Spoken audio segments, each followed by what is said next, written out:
Cochin ഷിപ്പ്യാർഡിൽ NIA സംഘം പരിശോധന നടത്തി. ചാരവൃത്തി കേസുമായി ബന്ധപ്പെട്ട് ഹൈദരാബാദ് NIA യൂണിറ്റാണ് പരിശോധന നടത്തിയത്. പ്രതിരോധ കപ്പലുകളുടെ വിവരങ്ങൾ ജീവനക്കാരിൽ നിന്ന് ചോർന്നു എന്ന വിവരത്തിന്റെ അടിസ്ഥാനത്തിലായിരുന്നു റെയ്ഡ്. വിശാഖപട്ടണത്ത് നടന്ന ഒരു അറസ്റ്റിന്റെ തുടർച്ചയായാണ് കൊച്ചിയിലെ റെയ്ഡ്. കപ്പൽശാലയിലെ നിർമ്മാണ മേഖലയിലും ക്വാർട്ടേഴ്സിലും അന്വേഷണ സംഘം പരിശോധന നടത്തി.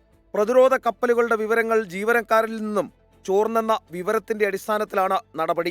ഹണി ട്രാപ്പിൽ കുടുക്കി വിവരങ്ങൾ ചോർത്തിയെന്നാണ് കണ്ടെത്തൽ. NIA ടീം ഒരു ജീവനക്കാരനെ കസ്റ്റഡിയിലെടുത്ത് ചോദ്യം ചെയ്തു. 2 വർഷം മുൻപും ഒരു അഫ്ഗാൻ പൗരൻ അസം സ്വദേശി എന്ന വ്യാജേന കൊച്ചി കപ്പൽശാലയിൽ ജോലി ചെയ്തതായി കണ്ടെത്തിയിരുന്നു.